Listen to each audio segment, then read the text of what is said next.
नमस्कार, आप देख रहे हैं 9 भारत समाचार। नमस्कार, आप देख रहे हैं 9 भारत समाचार। मैं हूं नेहा राठी। आइए देखते हैं आज की बड़ी खबर। मसूरी विधानसभा सीट से अब राज्य आंदोलनकारी और पूर्व राज्य मंत्री रविंद्र जुगरान ने भी अपनी दावेदारी पेश कर दी। उसके बाद मसूरी विधानसभा अब हॉट सीट हो गई। इससे पहले पूर्व मेयर सुनील उनियाल गामा, पूर्व कैबिनेट मंत्री दिनेश अग्रवाल भी मसूरी विधानसभा से अपनी दावेदारी पेश कर चुके।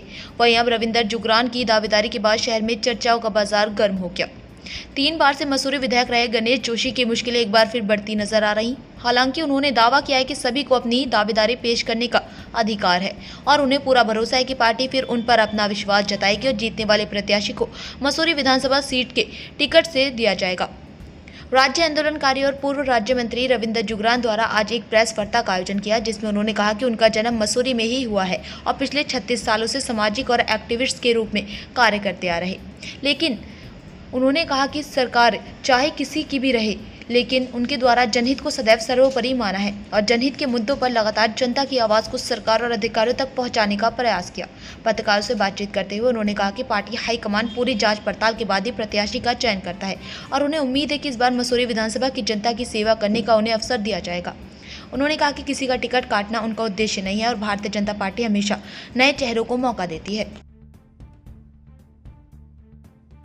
आधार तो मुझे नहीं, आधार तो जनता बताएगी और मेरी पार्टी बताएगी। मैं तो इसी आधार पे कि मैं मसूरी की पैदाइश हूं, मेरा जन्म मसूरी के अंदर हुआ है। 36 वर्षों से निरंतर 24x7 साल में 365 दिन 36 साल से सामाजिक, राजनीतिक और एक्टिविस्ट के रूप में मेरी भूमिका रही है। मैंने कभी इस बात की परवाह नहीं करी कि राज्य सरकार कौन से दल की है, वो केंद्र सरकार हो या राज्य सरकार हो।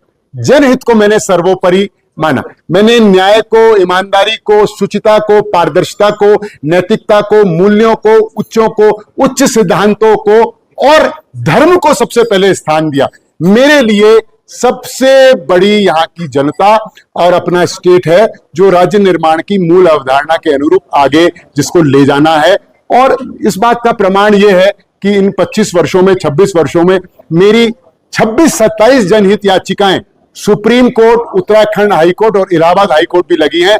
मैंने कभी ये नहीं देखा कि सरकारें किसकी हैं और सेंटर और स्टेट हो। मेरे जनहित सर्वोपरि रहा है और मेरी ईमानदार राजनीति, मेरी बेदाग राजनीति, कोई माइका लाल भी मेरी 7 पीढ़ी तक भी जाए तो एक दाग भी मेरे ऊपर नहीं लगा सकता, एक आरोप भी मेरे ऊपर चस्पा नहीं कर सकता, लगाने की हिम्मत नहीं कर सकता। जबकि राजनीति में आज की तारीख में हम किसी भी दल में देख ले तो बहुत कम लोग इन दागों से और आरोपों से और जो धारणा नेताओं के बारे में बनी है कि यार नेता लोग तो जो है बस अपने लिए, अपने परिवार के लिए, अपनी 7 पीढ़ी के लिए काम कर रहे हैं। तो मेरे साथ ईश्वर की कृपा से ये सब चीजें अच्छी हैं और ये इन सब चीजों का ही तो मूल्यांकन होता है। जब टिकट का चयन होता है उसका मूल्यांकन उसकी पार्टी करती है, उसका नेतृत्व करता है। स्टेट पार्लियामेंट्री बोर्ड है, सेंट्रल पार्लियामेंट्री बोर्ड है, वहां हमसे ज्यादा सक्षम अनुभवी लोग बैठे हैं जो हर एंगल से, हर पॉइंट से, हर बिंदु पर विचार विमर्श करते हैं। उनको ही इसका मूल्यांकन करना है। हम किसी को ये नहीं कह रहे हैं कि वो गड़बड़ है। हम जनरल परसेप्शन, जन धारणा, पब्लिक में क्या रहता है, मीडिया किस एंगल से देखता है, मीडिया क्या क्या विश्लेषण है, उस आधार पर अपनी बात कर रहे हैं। ये सब हमारे जो हैं, हमारे पार्टी के मजबूत स्तंभ हैं। बहुत ही होनहार और समर्पित कार्यकर्ता है।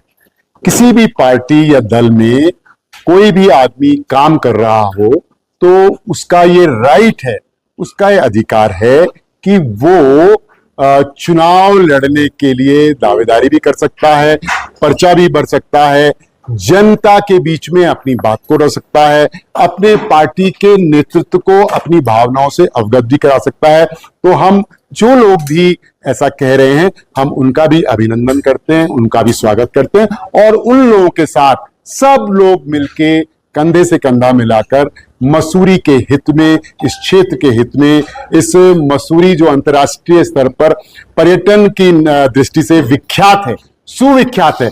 पर्यावरण की दृष्टि से, पर्वतों की रानी के नाते इसको और बेहतर ले जाएं और जो कमियां हुई हैं, जो खामियां रह गई हैं, उनको दुरुस्त करें। उनका टिकट काटने के लिए थोड़ी ना हम यहां आए हैं। किसी का टिकट कटता नहीं है, किसी नए व्यक्ति को मिल जाता है तो वो काटना नहीं कहते हैं, दूसरे नए व्यक्ति को, नई पीढ़ी को अवसर देना कहते हैं। का तो ऐतिहासिक काम रहा है। इतना सक्रिय कौन नेता है उत्तराखंड में जितने सक्रिय जोशी जी हैं।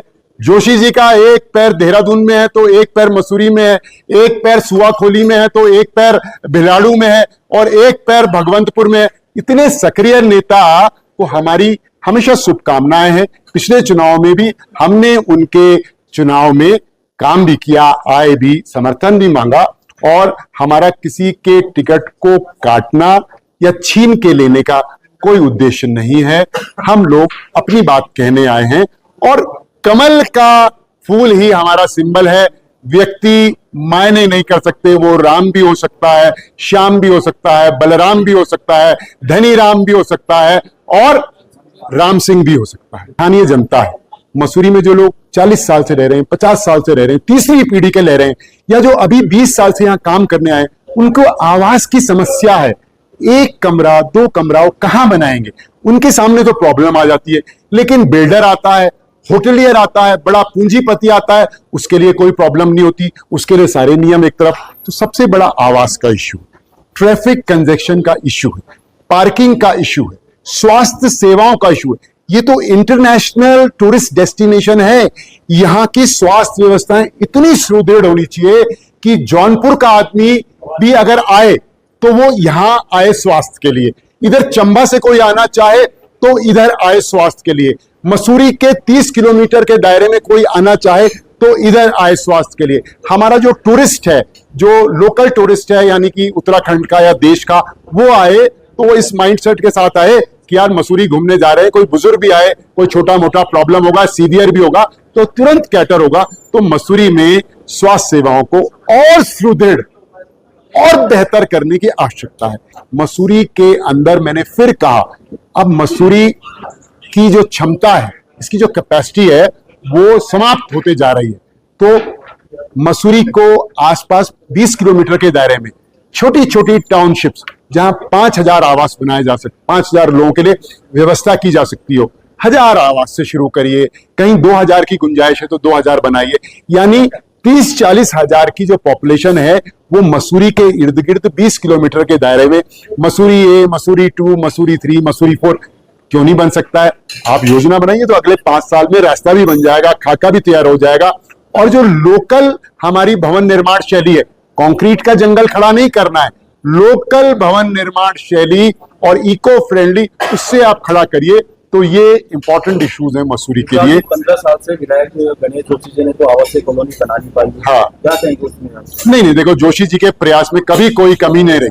जोशी जी से बेहतर तो कोई काम कर ही नहीं सकता और जोशी जी का तो कोई मुकाबला ही नहीं है। लंबे समय से मांगे नहीं, बनी नहीं है, बनी नहीं है, बहुत लंबे समय से मांगे, आप मांगे रही है। ऐसा नहीं है, जो यहाँ कुछ ना कुछ व्यवस्थाएं तो हुई है, हम इसको आउटराइटली जो है इग्नोर नहीं कर सकते, रिजेक्ट नहीं कर सकते। मैंने आपसे कहा कि जोशी जी की सक्रियता उत्तराखंड के सबसे अच्छे, जानदार और शानदार विधायकों में से रही है और उस पर क्वेश्चन मार्क उठाना वो जो है वो अन्याय होगा किसी भी जनप्रतिनिधि के साथ।